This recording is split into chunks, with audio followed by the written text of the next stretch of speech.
Israeli Prime Minister Benjamin Netanyahu vowed to go at it alone in the Israel-Gaza war if need be.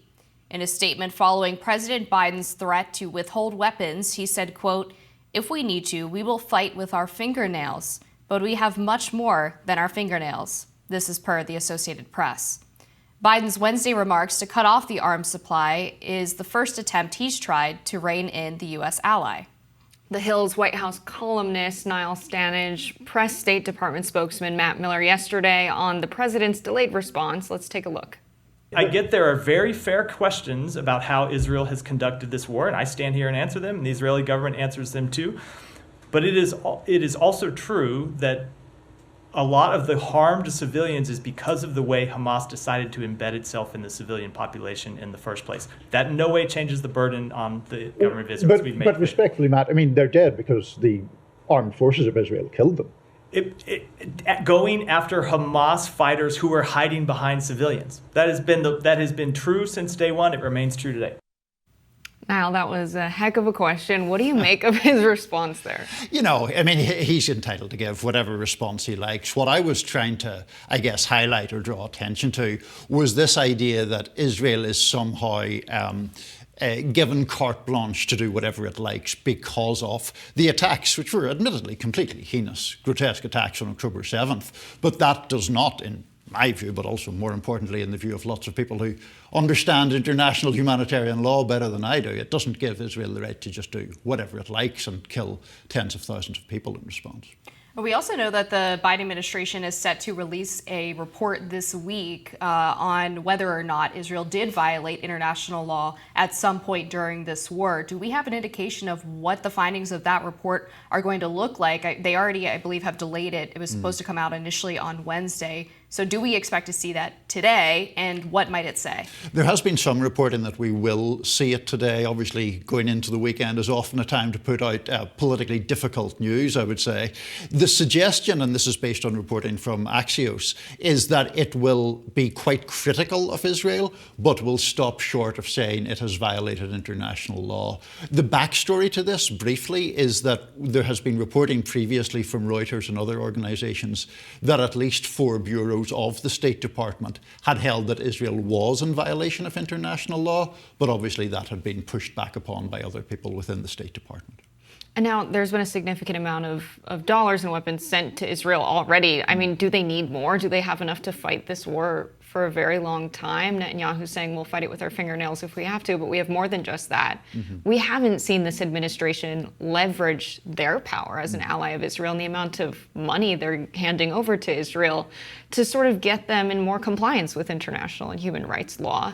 Now we're seeing a bit of a shift, but do they already have what they need? Is it too late for that? I think they do have what they need to a very large extent. And in fact, John Kirby, the NSC spokesman, has essentially said that, arguing that this latest shift on the arms shipment doesn't detract from what he characterises as America's commitment to Israel's defence. Now, to your bigger point, I think there is a lot of criticism from more progressive or people on the left or people who are more sympathetic to the Palestinians about why this wasn't done before, because we had many months that were initially characterised by President Biden being just extremely supportive, period, and then a period when we got lots of briefings that he was really very cross behind the scenes, but nothing actually happened. So this, I think, is the most significant substantive move so far.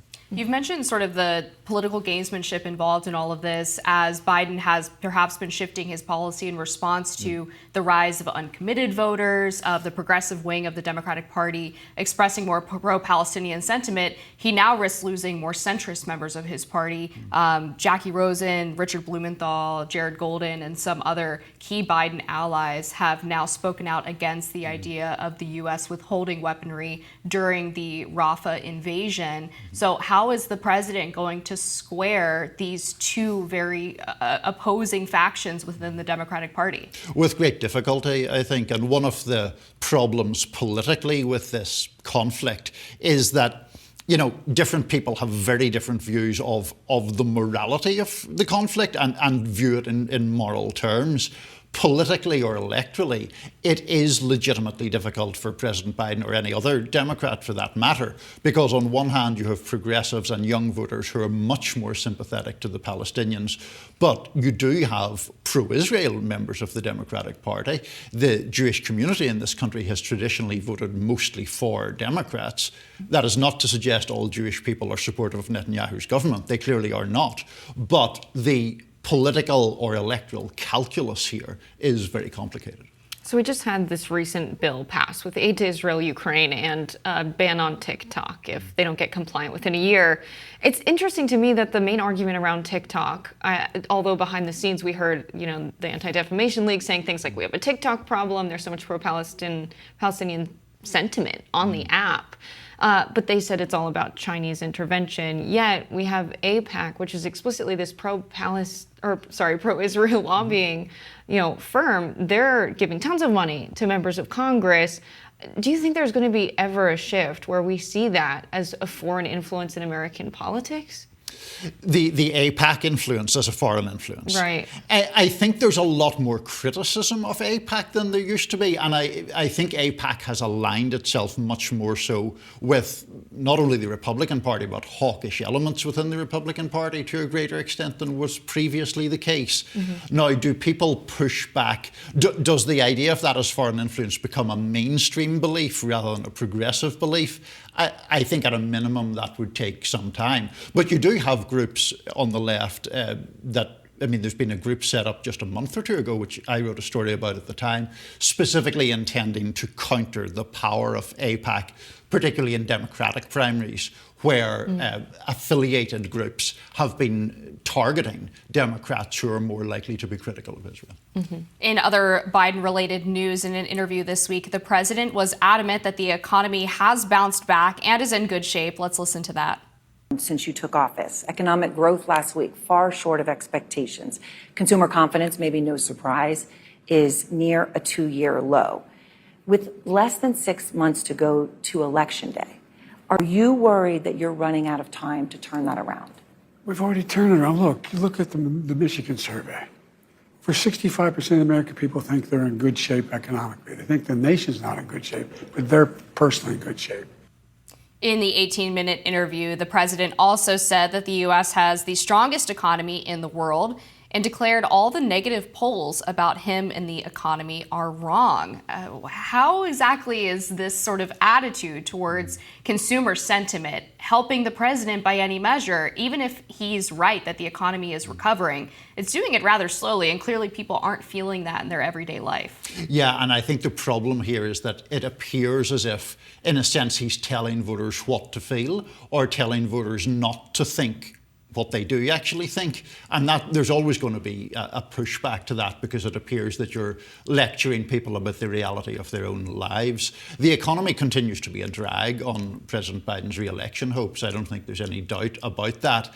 Could it turn around? Maybe. I mean, there are hopeful signs of that to some extent, but it is a struggle to get perception of that changed when, there's not all that long left. We're in May in a November election.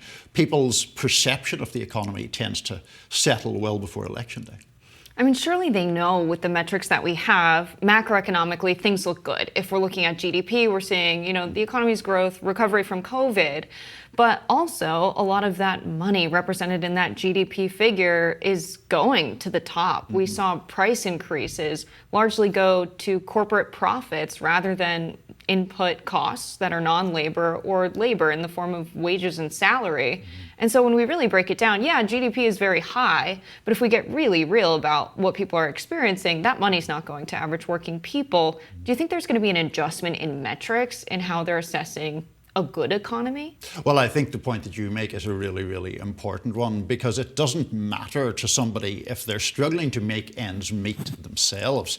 You can say whatever you like about GDP or the S&P 500. That's not their life. And there has, as you well know, been an income disparity in this country, or income inequality, which has grown for decades now, and stagnation, broadly speaking, among working people. I think that has actually fed into a lot of the dissatisfaction that we've seen with the political system. And it hasn't only aided politicians to the left of the president, I think it has also aided the populist right as well, because of this sense that the system is rigged. The president has also really failed to meaningfully, I think, address inflation, because although the inflationary rate is down, obviously prices are still significantly higher than they were when he took office. That's, I think, one of the main reasons why consumers are talking about the economy the way that they are, because they still recognize that things are prohibitively expensive in many cases in their daily life. Has the Biden administration or the campaign really talked in a meaningful way about that reality and what they can do to try to ease some of the burden on buyers? I think if we break the economy down, inflation is one of the most damaging elements of it for Biden, because to your point, Jess, I mean, inflation is something that everybody feels by its nature. The job market matters to you if you're looking for a new job. The stock market matters to you if you have shares. Inflation matters to everybody because we all have to go to the grocery store and pay rent or pay a mortgage and all those other things. So there is, I think, a real issue there, and I'm not sure that there is a winning message for Biden on that topic, except to say it will get better and we're doing what we can, because, you know, whoever's in the White House gets either credited or blamed for whatever the state of the economy is. Yes, the inflation rate, as you say, is down significantly from its peak, but the after effects of that peak and the elements of the economy where prices are continuing to rise, those are damaging things for an incumbent president. We're in this moment where, inflation is a measure of price increases over time, and we have all this evidence that corporations have decided to raise prices, not because they're incurring additional costs because of supply chain breakdowns and what have you.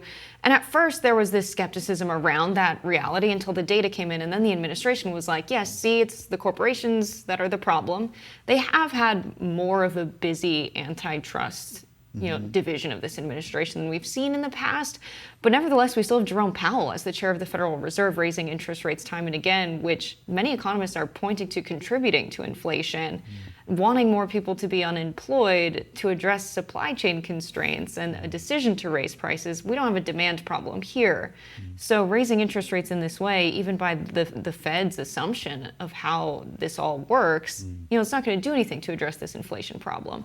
So do you see them sort of scapegoating this as, it's the corporations, when there's more things the Biden administration could have done?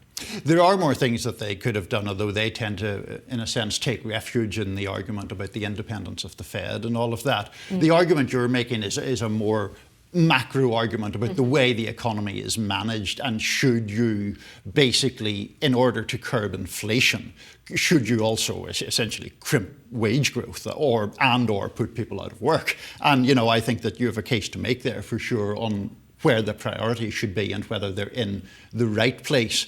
Can the Biden administration blame corporations?